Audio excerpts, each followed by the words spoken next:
You're listening to the Health Coach Nation podcast. My name is Haley Rowe, and I'm a business coach for online health coaches who want to attract their ideal clients, stop feeling defeated by their never-ending to-do list, balance a healthy lifestyle with their growing business, and stop over-analyzing what everybody thinks of them so that they can confidently own their message and online presence. On this podcast, we dive deep into health information you can share with your clients, business strategy tips, and more. Let's get to it. Hey there, I have a free program with your name on it. Starting January 20th through January 23rd, I am going live in the Health Coach Nation Facebook group for 3 days straight to teach you how to book your ideal clients using Instagram. This is going to be a 3-day program. You will be able to connect with the other group members, ask your questions, and get a lot of free tools and resources. So join facebook.com/groups/healthcoachnation, all one word. And I will see you on Monday in the group. We are going to get started every day with our live videos at 4:30 p.m. Central Time. So I cannot wait. See you there. Okay, hello everybody, and hello for our podcast listeners as well as the people who catch this live broadcast.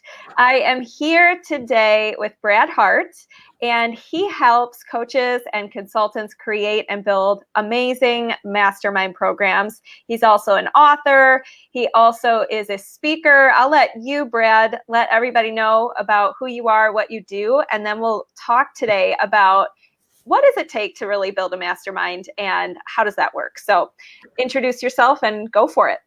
Sure. I think, in order to understand who I am, I think it really pays to start with where I started, right? I was the kid who at 8 years old didn't really have any friends and spent every recess 30 minutes on the swings by himself. And I would dream and hope that one day I'd have friends all over the world. And the power of masterminds made that possible in my life.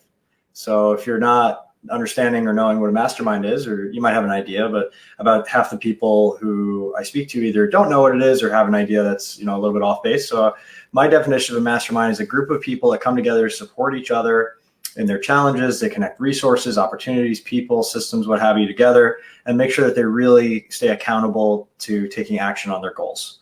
Right. So I run a lot of mastermind groups. I've been doing these now for a long time. I've been a part of 28. I've started 10 of my own. I have a program that helps people build masterminds. I wrote a book on the subject. I have a podcast on the subject. They're both called the 8-Minute Masterminds. And this format, when implemented correctly, is a game changer for your business. So that's really the most important thing to understand, is that you can get off the, because there's a lot of things you could do, right? If you want to get paid for what you teach and what you know, you can write a book. And I've written 2. They're wonderful, but it takes a lot of work to write a book. And unfortunately, even the best books only sell, less than 1,000 copies. 95% of books sell less than 1,000 copies. So it's a labor of love and it's challenging. It's low ticket. You could start a course, but it's really difficult to get people to take courses nowadays. About 9% of course buyers ever actually finish the course, and it takes team and strategy and really just getting all those pieces in place to have a marketing engine to really promote a course. I've done big course launches to up to $200,000 or $300,000. I've done webinars of 3,000 people. It's just a lot of moving parts with the course, right? And then the ongoing support and whatnot. You could coach and consult, and that's how a lot of people get started. And I know you do that as well. You're a business coach, Haley. And that's more one-on-one. And the problem with that is it just takes up a lot of time. It doesn't scale forever, right? There's just no way you can serve 100 people as a coach. So when you think about coaching, consulting, it's great, but you're kind of on that roller coaster. You get a few clients, you do some marketing and sales, then you're serving those clients, and then when they go away, the income goes away. So a mastermind is kind of a hybrid between a community, a group, and a workshop where you can come in and teach people what you know in a leverage fashion. You're more of a facilitator and leader, not a coach in that scenario. And you're not just relying on your own expertise, but the expertise of speakers, the expertise of the people in the room.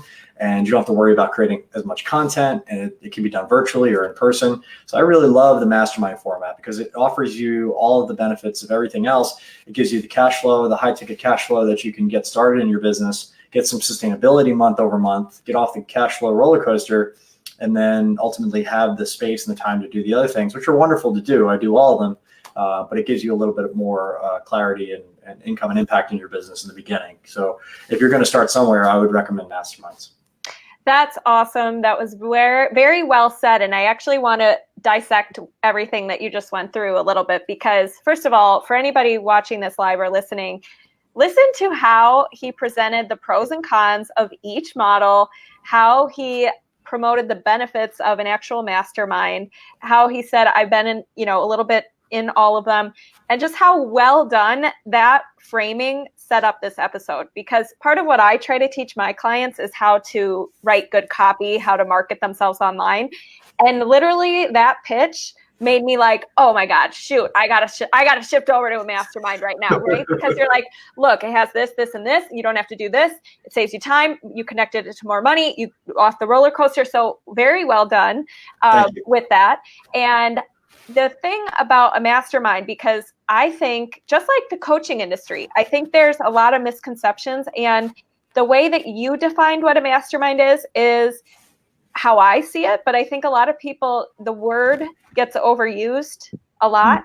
And so I think there's some confusion about what it is and what it isn't. And, some people get pulled into a mastermind and then later they're like, wait, this isn't what I thought it was. So Sure. How can you go over, like, how does a mastermind truly work? You said there's speakers that you're all building off of each other. Like, tell me a little bit about what does it actually look like to be in a mastermind?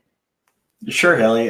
So the key component that I believe is most integral to a mastermind is the hot seat, right? It's when you put one person in front of the group and they speak about, my format's really simple. We do it on my podcast. You can check it out. It's called the 8-Minute Mastermind.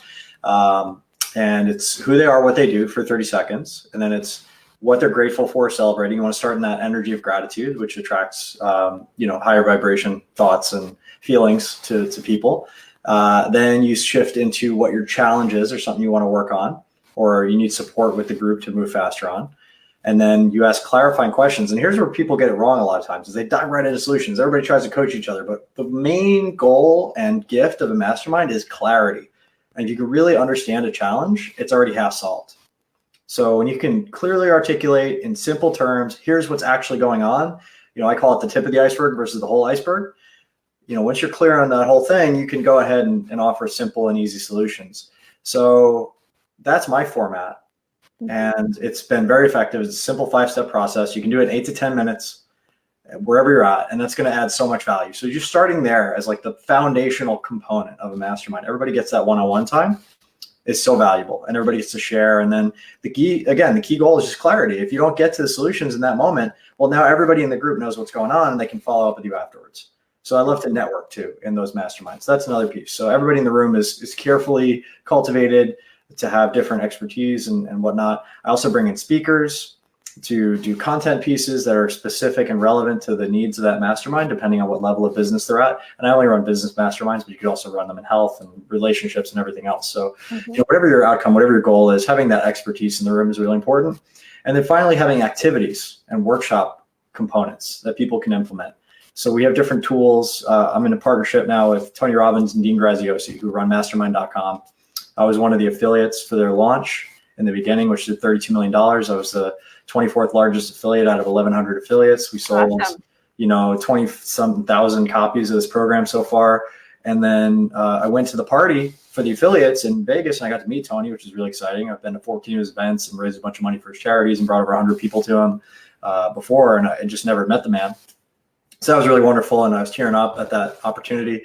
But then Dean, his business partner, pulls me aside and says, hey, Brad, we're going to be rolling out a speaking team next year, and I really think you should be one of the speakers. I said, Dean, I'm not a professional speaker, right? I just know masterminds. He's like, well, you have a great story, you have a lot of experience, and I think people can really relate to your story.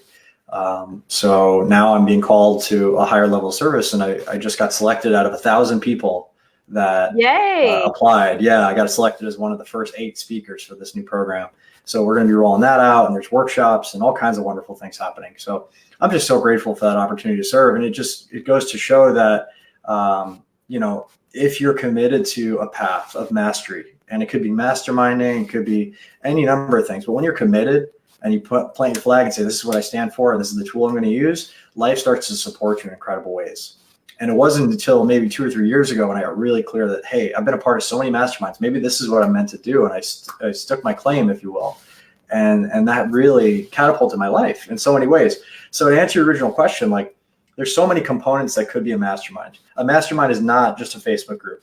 A mastermind is not just a coaching program. A mastermind is not just a few people sitting around and talking about their problems. It's active, it's proactive, and it brings together the intelligence of the entire room towards the solution of problems and challenges. And it does so in a way that builds people up without coddling them.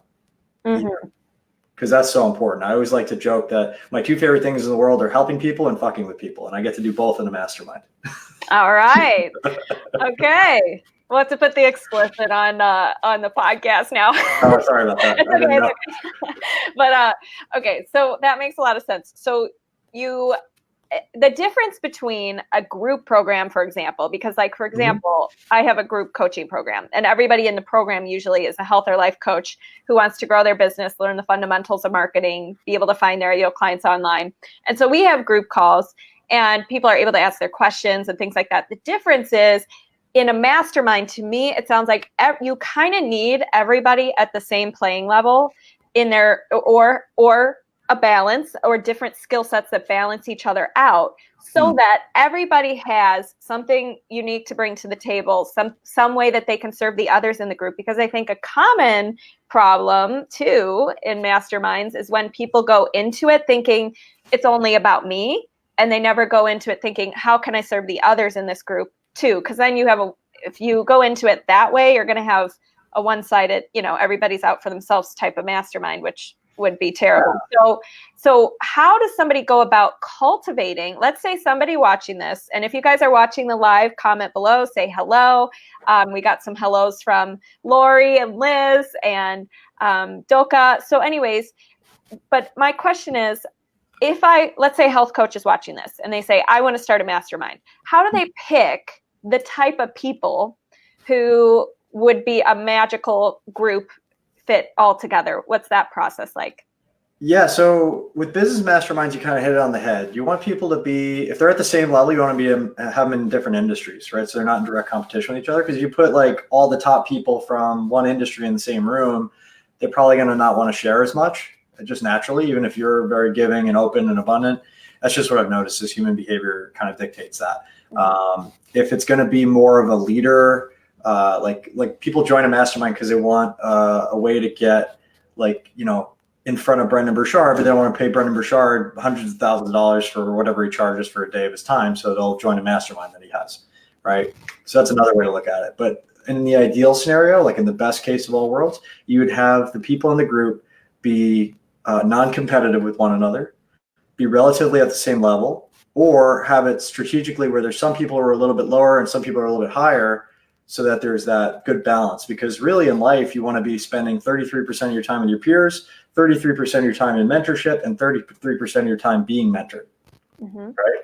So you can mirror that in a mastermind and it would work really well. I've done all different types. I'm just giving people options as far as, like, it doesn't have to be one thing, but there are pros and cons of either, right? So if you have a balance, you're going to have some people that are a little bit bored, or you're going to have some people that are a little bit overwhelmed. If you put it all at the same level, that's awesome. But now nobody's really, like, everybody's kind of in the same echo chamber, in the same phase of business, right? So there's nobody who's like pulling them up or holding them to a higher level of accountability. Like the number one growth experience I've ever had in my life was joining a mastermind when I was 24 years old, of people who are earning 7 and 8 and 9 figures. One of them had the 3rd largest rolling paper company in the world, and they were active in like 175 countries. So that made me grow a lot, because all of a sudden my peer group demanded that I grew in order to keep up. Yeah.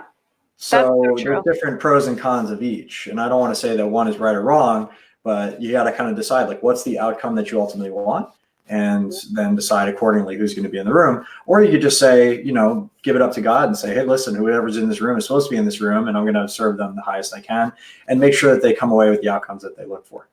Yeah, absolutely. Yeah. And that's the other tricky thing, is if you're going to promise a certain outcome and everybody's at all different levels, what are the kinds of benefits you market for a mastermind, and how do you make sure everybody's happy in the group? Yeah. So if it's a virtual mastermind, typically it's going to be centered around a leader or facilitator that's highly skilled and has a skill set that they want to learn. Maybe it's to grow their business. Maybe it's to have a specific level of health or a certain type of relationship. That's going to be a little bit different. So if you're doing it in person, now you can add the experiential component into it, where it's not just you're in this peer group, but now you're doing really cool things together and you're bonding and you're growing. Because that's a perfectly legitimate reason to build a mastermind or grow a mastermind, is just because you want community, right? Mm-hmm. Yeah, you'll get breakthroughs and you'll get different things, and it can be more spread across, the three different areas: health, wealth, and relationships. But realistically, and this is a great question, by the way, you're getting me to think. So this is awesome. Realistically, you'll really want to go into that with the idea of, service to the goals of that person, making sure they come away with the clarity on their goals that they need and the resources that they need to get it done. And that's the most important thing. It's not about you having all the answers. It's making sure that you are committed to finding the answers through networking and through the people in the room, and making sure that nobody comes away with like, oh man, I really didn't get my problem solved, or I didn't get any clarity towards it. It's not about having the whole thing and solving everybody's problem, but it's like getting them in momentum towards the next step. Yeah. Facilitating, being resourceful, guiding. Yeah. And the other thing about masterminds, you said at the beginning of this episode, totally start with a mastermind. And I know many people in the coaching industry or consulting world or in other industries might say, well, but sometimes it's good to have X, Y, and Z first. And there's no specific rules in business, but everybody has their own opinion about, where to start and whatnot. And I think one of the concerns that a new coach might have is like, well, I don't even know if this, because the way I see a mastermind is more like everybody needs to be a fit. You want to cultivate this and be picky and choosy. And maybe they just haven't built enough relationships or had enough experience yet to lead a mastermind. So my question is, and now that could have a caveat because you could always pick something where people are a few steps behind you. But my question is, how would one, if they can't even book clients yet because they're new and they haven't learned everything yet, the principles of marketing, their niche, all this stuff, how would they go about doing a mastermind and finding people to commit to that? So what you're really talking about, Haley, is the difference between an expert and a non-expert. Mm-hmm. That's it, right? So you have expert masterminds where you're like, grounding and leading as the expert, and you have all the domain experience you need to lead these people. Mm-hmm. So I would be an example of an expert, right? I would go in and build an expert mastermind, and I pull in other experts as well. Then there's two types of non-experts. There's a non-expert reporter of knowledge, and there's a non-expert knowledge broker. And the difference is a little bit subtle there. So I'm going to explain each one. So a reporter is somebody that's like, I want to learn to be an Olympic class swimmer. I'm never going to do the Olympics, but I'm really interested in learning swimming. And I know people who want to learn it as well. Well, I can take the initiative to start a mastermind where I basically go out and interview the top 10 experts or 20 experts or however many experts. And in doing so, I bring all of that knowledge and tools back to the people. So you end up becoming an expert in that process, and you end up giving more value than if they had just sought out one of those experts themselves, right? So that could be an example of a non-expert reporter running a mastermind. And they could bring all those people in either virtually or in person, or, collect the data themselves and teach it. All of that can work. A knowledge broker is somebody who partners up with an expert who doesn't have a mastermind, but knows that there's a demand for such. So let's say you find an expert who has a big audience and they're selling books or they're selling courses or they're selling consulting or whatever, and they've never thought about building a mastermind. Well, now if you know how to build a mastermind, if you understand the business model, if you understand how to sell and market, you can go to that person, strike a deal, and then work with their audience to build a mastermind for their clients, and then take a split of that. So I've done both over the course of my career. I've brought in experts, and now the way I run masterminds is a little bit more of a hybrid, but I've brought in experts, I've been the expert, and I've also been a knowledge broker. Like, for example, I wanted to learn about sourcing products from China, and I had this great opportunity to learn from a coach who was doing a couple million a year, and he'd been to China 5 times or whatever. And I reached out to him like, hey man, what would it be to coach? He's like, oh, it's $30,000 to coach me. I'm like, do you get a lot of coaching clients? He's like, no, I make it expensive because I don't want to work with a lot of coaching clients. I'm like, I get it. In his other business, like, it just doesn't make financial sense for him to take his eye off the ball where he's making a couple million here to chase around 30 grand and work as a coach. So I'm like, well, I bet there's a lot of people that want to learn to source products and do Amazon with you. He's like, yeah. So his name's Michael, by the way. You can look him up, Michael Quinn. He's great. So I go to Michael. I say, hey, Michael, what if I just run a mastermind for your people? Like, we'll make a little group. We'll do some free training. I'll enroll the people, and then we'll all go to China and Hong Kong together. And we did it. In 2 weeks, we raised $35,000. We went to China and Hong Kong, and we did the mastermind. Leading up to the mastermind, we did calls to kind of get people oriented, and so they would know what they were doing when they got on the ground and went to the trade shows and talking to vendors and things like that. And then during the mastermind, we had a really fun party. We learned a lot. We went and sourced products. Everybody got to see the booths, ask some questions. We all walked around together. I learned so much more from that experience than I would have by even getting coached by Michael, because you have so many different types of people asking so many different types of questions. And I laid the groundwork for what became an agency to help Amazon sellers grow their businesses. So I took that knowledge and I was able to build a company with some partners of mine from 0 to 75K a month in the marketing side of Amazon, and then sell my share in it and walk away. And I wouldn't have had that industry specific knowledge if I hadn't been a non-expert reporter running a mastermind, or a non-expert knowledge broker running a mastermind first. So to answer your question, yes, absolutely. There's ways to do it, even if you're not the first, even if you're just starting out. So that's the most important takeaway there is it's not about what you know, it's about your commitment and dedication to the process of masterminding that allows the value to happen and for you to get paid. So I got my trip for free. I got to make money. I got all these great hookups and amazing, like that trip probably produced $100 million worth of value. But if you myopically take the view of just what's happening for you and yourself and your capabilities, then you're going to be limited always. Well said. I like how you break that down at the different options. And something that I'm going to be doing is a little bit of a social media blitz where I'm interviewing social media experts and probably putting that into a mastermind type of format. And so I'm really glad you said that, where you go to the experts who are the best at what they do and you craft everything. And just the way that the thing I want people to take away from this and hearing you speak, and in general, one of my biggest missions is to change the way people think. And you're just thinking differently. All you're doing is, how can I solve someone's problem? How can I bring the most value possible? What would it take to do that? What's the next step? And you're just figuring it out. And you turn that into an incredible opportunity. So be resourceful, folks. If you guys want to do something, figure out a way. Get out of your own way, get out of your own ego, and say, how can I be a conduit through which these people can be served? Yeah. Exactly. And a mastermind's a perfect format for that. Especially when you're getting set up, because you don't have to rely on your own stuff. You'll become an expert in the course of doing these things. Right. You don't have to be to start. And that's the most important distinction that we can take away from this is like, you think a mastermind's way up here, but it's right here ready for you. Absolutely. Yes. And let's talk about the do's and don'ts of having your own mastermind, and then the do's and don'ts of maybe investing in a mastermind. Because one of the things that, well, I'll let you talk. Yeah, you go. So the do's and don'ts of running a mastermind or not running a mastermind? Do's and don'ts. Let's say if you're a listener on this show and you want to start your own mastermind, what are the biggest mistakes they can avoid, or maybe some things you'd really encourage them to do? Building it before you sell it. That's a huge one. Trying to build something without selling it first. So a lot of people say, oh, I got to build the thing and then I can sell it. Well, it's actually the other way around. You want to sell it, make sure people want it, make sure they're actually giving you money and you have money in your account, and then you use that money to go build it. If you can't sell it, then it's do not pass go, do not collect $200, because guess what? You are never going to be able to sell it after it's built if nobody wants it in the first place. So the way you get around that is you offer it as a beta pilot program.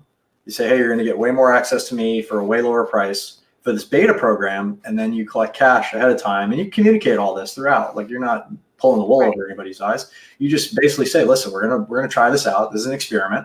If it works, great. If we get our 5, 10, 15 people, whatever we want, it's a go. If not, I'll refund your money and we're out of here. We'll start with a new project. But I'd rather have you learn if it's a good idea or not in the first 2 weeks than than taking 2 years to figure it out and never launching it. Right. So then when you launch, you're confident that, hey, I already got the money in the bank and let's just make this rock. That's what I've always done. Because the first time I tried to launch a course, I learned this lesson where I spent 6 months building the best course that ever was, and it's going to be the best course forever, and everybody's going to love it. And I sold 5 and 3 were funded. Yep. Same here. I wrote an ebook. It's 200 pages. Tried to sell it.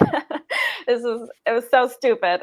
So until you can verify demand, and not just people saying yes, but giving you money, then you know you have something and build it. So that's like the big one. Like, do not pass go, do not collect $200. That would be like the number one thing.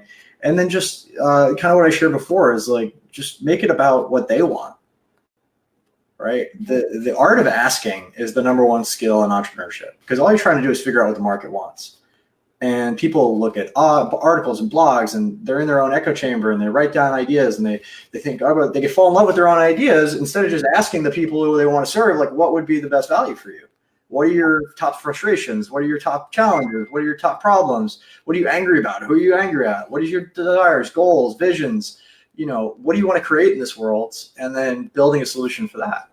Yeah, that's something that I teach in my Zero to Hero Coach program for my clients, market research. Before they build their program, what does your ideal client actually want? What keeps them up at night? What problems would they pay to solve?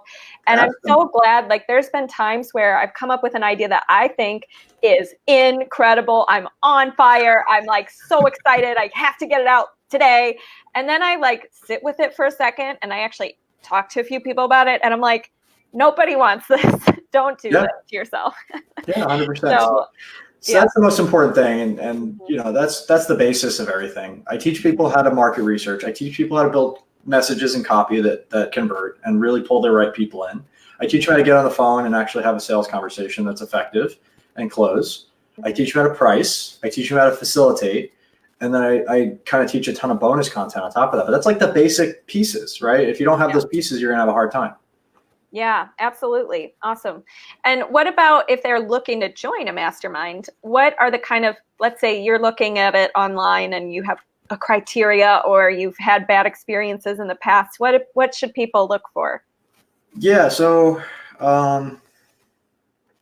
that's an individual question, because it depends on your individual goal in joining that mastermind. Like, what would you be like? What's good, better, best? What would you be like satisfied with, and what would you be blown away by? Mm-hmm. And you might not know.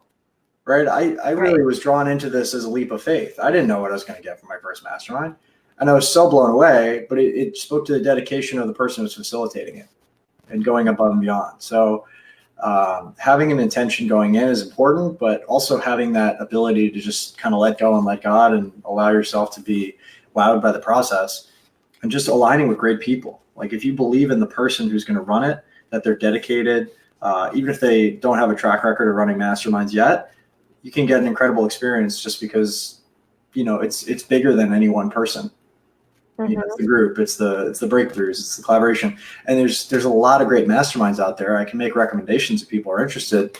But I would just say, keep asking around, keep being open to possibilities. I've joined 28 masterminds now, everywhere from free and invite only, some of them with like billionaires and really cool people, all the way up to like $100,000 a year, and like I've gotten value out of all of them. It's just what you decide to do. And then be okay with leaving if it's not the right fit. Right. See if you can come to one event and like offer to pay. Like, hey, what could I just pay to come to one event? What would be a good deal for you? Like, a lot of them will let you try it before you buy it. And if you're vibing with the people and you like the format and you think you're getting value out of it, then sign up for a year. What do you have to lose? Yeah. I always make my investment back tenfold when I join a mastermind, because I am actively in there making deals. I'm actively in there meeting people. I'm actively in there enrolling clients, getting referrals. Like, there's just so much value you can add and also extract from a mastermind if you know what you're doing. I love that. Try before you buy. And it's also what you put into it. And one of the things that I've learned from my favorite mentor, but also I call him my grandpa, Dan Sullivan, is to do the impact filter before you get involved in something like this. So basically it's like, it sets you up to look for evidence and look for ways for yourself to get involved, bring value. What are your objectives? That kind of stuff. So I think don't blindly go into it and just, you have to be open to talking to people, open to bringing value, listening, and that kind of thing. But that's true of any environment, whether it's a mastermind or not. Like, you can make incredible things happen in your life standing on the grocery line if you know what you're doing. Of course, it's all about the pre-framing and the segment of intention before you do something. But I think it's a little more important for a mastermind, because you're not just going to get, like, in a coaching program, the coach can maybe help guide you a little more. Like, it's like, I think in a mastermind you have to be a little more, take initiative a little more, in my opinion. So I think it's important. Now, as far as marketing a mastermind, because you've ran them, because you've been in them, what have you found? And you also are an affiliate for Tony Robbins and Dean Graziosi, which is awesome. What have you found to be the top marketing way of getting, people into your mastermind? The top marketing strategy? Mm-hmm.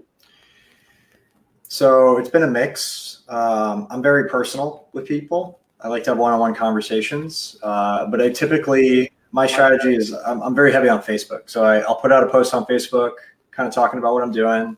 I'll inevitably have some people that respond, anywhere from a few to a few hundred in some cases. Mm-hmm. And I'll be following up with them. So I call it the mallard. And it's funny because I have a duck on my screen right now, the StreamYard duck. Yeah. So I call it the mallard effect. Like you see me calmly gliding across the water. I wrote this prose and beautiful copy. And underneath, I'm just doing this, mm-hmm. Getting people on the phone and hustling and making deals. It's a lot easier than a lot of businesses, and I can earn, considerable amounts of money doing it. But there is work involved. So I would just say, no, don't be like looking for the one strategy. Mm-hmm. It's receiving, it's attracting and receiving people in the way that they need to be attracted and received. Mm-hmm. And that's so specific and intimate to that niche and that type of person. And then the individuals within that niche. So getting really good at conversations and questions and guiding, leading people and not putting up with their shit. Mm-hmm. Just really being okay with taking the stand and being the leader in that relationship and pushing on people's buttons a little bit, getting them on a sales call, getting clear on what's actually going on, making sure you're checking all the boxes along that sales process. When I first started selling, I sold with the scripts, and scripts are great, but it's like training wheels. Once you take them off, you can do really cool skids and chase your friends and all that stuff. And you don't want to go back to the training wheels. So I have a different selling process than I did before. That's more Socratic and uses behavioral flexibility. So whatever they bring to me, I can Aikido bring back to them. I love it. Where they're ready to buy. So that's a little bit different than some of the other formats out there. And there's so many different ways to do it. You can have a landing page, you can have an application form, you can have all that. You can do hybrids of all these things. Is finding a solution that works for you, mm-hmm. that closes about 50% of your qualified interested leads, then you're on track. Absolutely. If you're closing more than that, then your prices are probably too low and you want to raise your prices. And if you're closing less than that, then you have to work on your sales and marketing process. Simple as that. Very good. Yeah. And sales is I love sales. I've done the scripts too. And then I try to, it really comes down to solving people's problems and listening and, being flexible with that. But I love what you said about not letting people just stand by all their BS because many people would hear that and say, oh, that's being salesy, that's being pushy, whatever. And really, I see both of us in our fields as trying to change people's lives, wanting to help them become who they want to be and do the things that they want to do. And you can't do that when you're in your own way or you're blindsided by something or somebody's not willing to challenge you a little bit or ask you a different way of looking at it. So I love that you said that.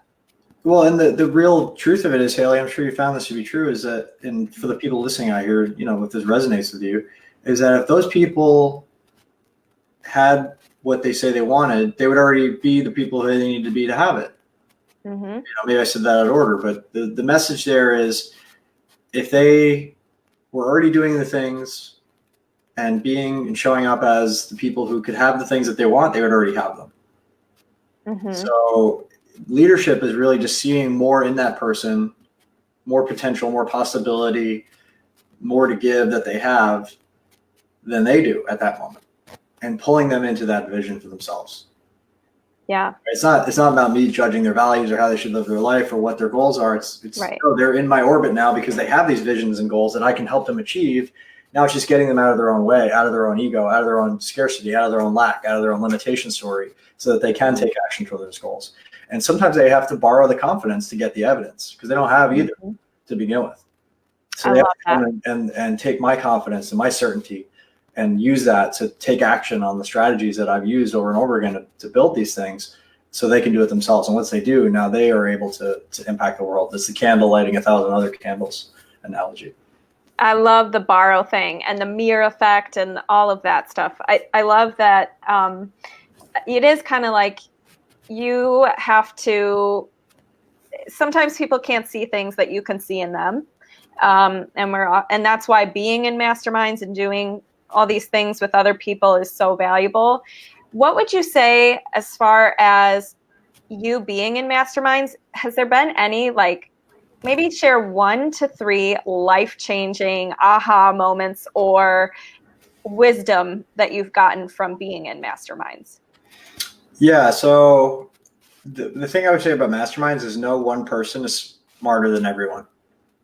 Mm-hmm. That's really important to understand. It's like, you're not as smart as everybody put together.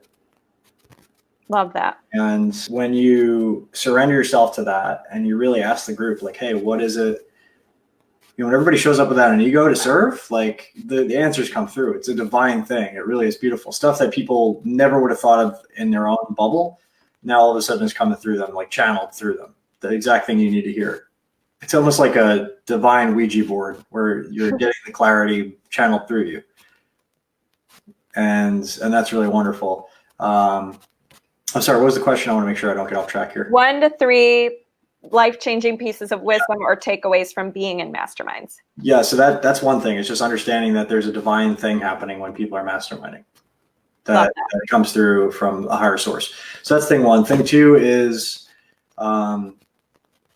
the understanding that one relationship, one person who influences you can change your life in a profound way.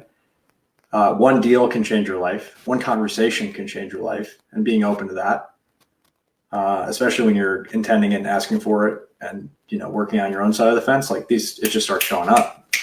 So that's been really beautiful. And then really just anything that you want in life is an ask away. Most people aren't willing to ask. They're afraid to ask, or they don't think it's the right time, or, you know, someday or some, you know, they're not in it. They're not getting dirty. They're not like getting banged up and bruised on their way to it. Mm-hmm. Maybe they try once and they fail. You know the average amount of times that somebody tries something before they give up? No, tell me. Yes. It's less than 1. It's 0.8 times on average. Wow. People try something before they stop trying. What? Wait, what? And people wonder why they don't get their goals, right? If you average up all the zeros and all the ones and all the 2s and 10s and 50s, wow, it's like less than 1 time that the average person tries something before they fail. I'm so disappointed in that statistic. Yeah, it sucks. Wow. And if people just keep trying, they will get a result. And they have to take their own ego and their own, you know, delicate flower sensibilities out of it and just say, listen, I tried something, I got feedback. Because you can't take an action without getting a reaction. Yeah. So even failure and feedback is better than nothing, because you can work with failure and feedback. Okay, well, let's tweak this piece and try it again. Okay, let's tweak this piece, try it again. And if you fail enough times, you're going to get the right answer eventually. Like it exists. It is possible to do these things because other people have done them before. Yeah. We live in this like post Roger Bannister time. Like everybody's out there running 4-minute miles in every industry. There's somebody that's an example of you doing the thing, you know, that's possible now. Right. Yeah. Failure is practice. It's practice for the next thing. And I love that you said it is true that in every industry, there's somebody who proves what's possible, and then it opens everybody else's mind up to doing that too, or thinking that they can maybe do it too. And the last thing, a little old, because I don't know if you know who Roger Bannister was, but if you don't know, listening at home, he's the guy who ran the 4-minute mile. Nobody thought it was possible. And then as soon as he ran the 4-minute mile, everybody else ran the 4-minute mile. Like 10 other people did it, right? Yeah. Anyway, go on. Yeah, no, that's awesome. And the last thing that you said about how everybody's smarter together, that's so refreshing to hear, because I think a lot of people who will be listening to this back have this like thing about, well, the superiority effect, meaning like, oh, so-and-so so much further along than me. When you were saying you're just an ask away from what you want, that is so true. And I think people get afraid to ask people things or take a leap and do something scary or whatever, because they think that person is so smart and they're so ahead of me and everybody's just humans. And as one, Jay Abraham has said that we're all just like little kids trying to shield our egos, or some weird quote about how we're all just humans. We all have the same emotions. We all have the same problems on different levels, obviously, and we all have problems, period. And you can't let the fear of asking or making a new relationship or having a life setting yourself up to believe that today you're going to have a life-changing conversation. You can't let fear get in the way of doing those things because you'll always be stuck.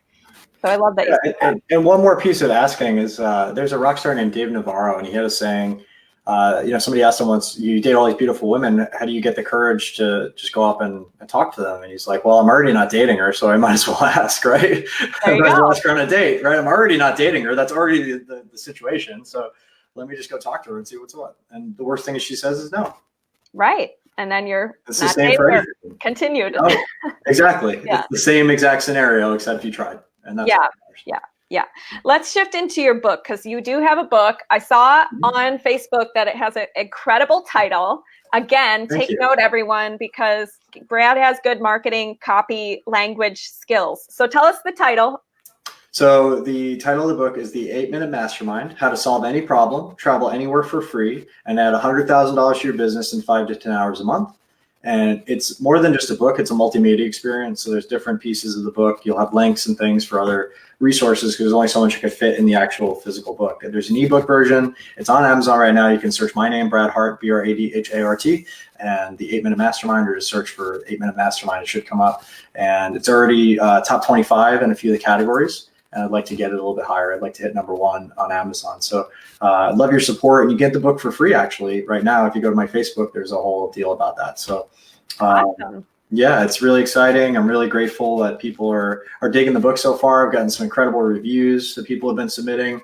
And I'm so happy I finally published it, because I've been tweaking it and revising it for a year, and it's never perfect. There's still typos I'm finding, and I'm like, every time. But, it's a labor of love, and I want to reach a mass market. My #1 goal is that people start masterminds in their communities, because it's such a powerful tool to get started. Mm-hmm. And what led you to deciding that the book was the right, the way that you wanted to present that info? Yeah, I think especially because I have aspirations to be a speaker, and now I'm on the speaking team for Tony. Speaking and authorship kind of go hand in hand. When you have a book, it's more likely you'll get offered speaking. Right? When you don't have a book, it's a little bit less likely, I think, that people will take you seriously as an expert. So that's one of the calling cards of an expert. The other thing is it's more of a mass market message, right? I can reach more people, because now I can sell an ebook for $5 or a physical book for $10. And now you have me in your home. Like I'm actually have the book right here. So this shows up in your door, and now it's on your bookshelf, and now I'm in your house. And as long as you crack it open, you'll get some value out of it. You can pull it to any page and get a lesson, or, continue to learn, and hopefully read the whole thing. It's only 170 pages. I bet you get through it in an afternoon, and you'll learn a new valuable skill that can change the way you live your life. I mean, it's literally changed everything about my life. I wouldn't be who I am today without Mastermind. So I would love to give that gift to you and get you started on the path to maybe creating your own. I love that. Yeah, it's a trust builder. It's a credibility builder. It's a way to get your message out to everybody who needs to hear it. And does anybody have any final questions for Brad if you're watching the live by any chance? And one quick question, are you speaking at the Las Vegas Tony Robbins KBB? Oh, so the way it works, just to be clear, is I'll be speaking on other people's stages on behalf of Tony to talk about the program. Okay. Yeah. So maybe at some point I could be speaking at a UPW or Business Mastery. Actually, I had a vision one time, even before I even knew I was going to be speaking. I wasn't thinking about speaking. I just had this vision, like I'm on Tony's stage. I'm like, that's weird. Okay. I'll file that for later. So, maybe in a year or two when I get the chops, I'm not a professional speaker. I had to get my reps in. I'm still training. Yeah. This is what I'm here to do, obviously, is to step up to this next level and serve more people in this fashion. So I'm just really grateful for the ride and the journey. And if it ends up there, then I'll be tearing up and blessed and really excited. Yeah. And notice, everyone, how he's not saying, why am I not already on Tony Robbins' stage? He's willing to put in the reps. No, I'm not saying this for you. I'm saying this for people who have this attitude of entitlement. Yeah. It's not about you at all. I'm just saying that don't get discouraged. He's putting in his reps. He's practicing. He's learning a new skill. Just because he's ran masterminds, coached people, blah, blah, blah, doesn't mean he thinks that he can just skip the road to becoming a professional speaker. He's doing all the things that lines him up to be positioned as an amazing, awesome speaker, right? And when I get there, it won't be like, I fail on a big scale. I want to like build up to that huge stage. Tony Robbins is one of the best in the world. He's been doing it for 42 years. There's nobody like Tony. To get on a stage is an honor and a privilege. Yeah. It's like speaking at the UN. Like, that's a big deal. So, for me, I think that's like a pinnacle of life type of thing. And if I get there and do that, I'm so grateful for that opportunity, but I want to be ready and I want to really serve that audience because it's not about me. Right. Love it. Love that attitude. And also, there was something, the only reason I asked about Vegas is because I'm going with one of my clients and she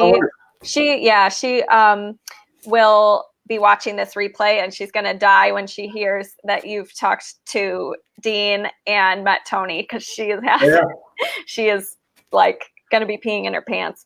But anyways, does anybody else? You can come out to a workshop if she wants to learn more and hang out with them in person. I mean, Dean is and Tony, they're both at a place where they've made $1 billion or more in their companies. It's not about income for them anymore. They never have to work a day in their lives, but they're all about impact. And that's why I really love this mission, is because it's coming from a place of pure service. It's not tied to the money. I mean, the money is important, obviously, to run a company and make everything happen. But, if they can impact another life, if they can change a mission, if they can really introduce a mission and a value to the next generation that they're leaving behind, because they're getting later in their careers, they can shift the world for the better and leave that legacy, that ripple effect, that domino effect that's going to create so many masterminds around the planet that are going to serve so many people, and on and on and on it goes. And that's really what it's about at that stage in their game. It's legacy. So, again, you're at where you're at. You're either starting out or you're late in game or you're in the mid game portion, but knowing where you are and striving for that next step is the number one thing. Totally. I love it. Yes. What is your legacy? I'll let you say it. Yeah. So obviously the mastermind piece is the piece I'm living now. And the very specific project is speaking right now and authorship. And also I have a program to help people build masterminds. If anybody wants to learn about that, they can go to buildamastermind.com or just reach out to me on Facebook. It's facebook.com/Brad Hart. I love helping people do that. That's awesome for me. And I'm good at it. I'm as young as I'll ever be. I'm as good as I've ever been. So get me while you still can, because I don't know how busy I'm going to get. But if you need help, I'm there. And the legacy for me ultimately is to leave a message behind that's worth listening to, and that helps a lot of people. But maybe actually change the world in another way, which is food, utility, shelter, and education. I had this idea of lighting the fuse, right? Is getting the wheels of economics to make things cheap enough so where people can live without having to spend all their money on those basics, like have their basics covered. And that could be a hybrid housing model, where all their things are covered for like $1,500 a month. And that's where universal basic income will probably land. So I don't know the economic future. I have a background in economics and I ran a hedge fund, but I don't know what's going to happen. I'm just trying to guess and set my course towards that because, these are the types of problems it's going to take 30 years to solve. And I want to be ahead of the game, not behind it. Cool. Very good. All right. Well, Brad, give us your one place, the major one place or all the places where you want people to go. And yeah. So 3 things. You can check me out on Facebook, facebook.com/Brad Hart, BRADHART. That's where I'm the most active. Second thing is going to be makemoremarbles.com. The podcast is there. The blog is there. My writing is there. Whole bunch of things. And then finally, specific to masterminds is buildamastermind.com. Buildamastermind.com is where we have all the stuff about the program, and you can get on a call and we can talk about helping you build your mastermind. Very cool. Well, I'm so glad that I met you randomly at a TEDx event in Los Angeles back in the day. And it's been 5 or 6 years. It's been a long time. Yeah, it's been fun to watch you explode and change the world and do your mastermind things. And I think everybody's going to love this episode. Well, thank you, Haley. Thank you so much. And I have a freebie if anybody wants. You can check out the Build a Mastermind Challenge, which is just buildamastermind.com/challenge. And that's 21 days guided. It's free. You can check it out. It's really awesome. All right. Well, thank you again. And for those of you who are listening to the podcast, if you want to leave a short written review and email it to info@haleyrowe.com, you will be able to get my 2020 sales tracker. And we will, Brad's dancing right now. So get your sales tracker. That's a great marketing tactic, dancing. Okay. All right. I will talk to you soon. And thank you so much. Thank you, Haley. Okay, bye-bye. Thank you so much for listening to today's episode. Be sure to get your free gift over at haleyrowe.com by joining my email list.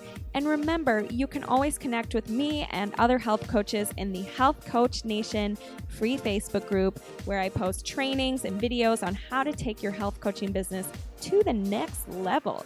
Can't wait to connect with you. Have an awesome day.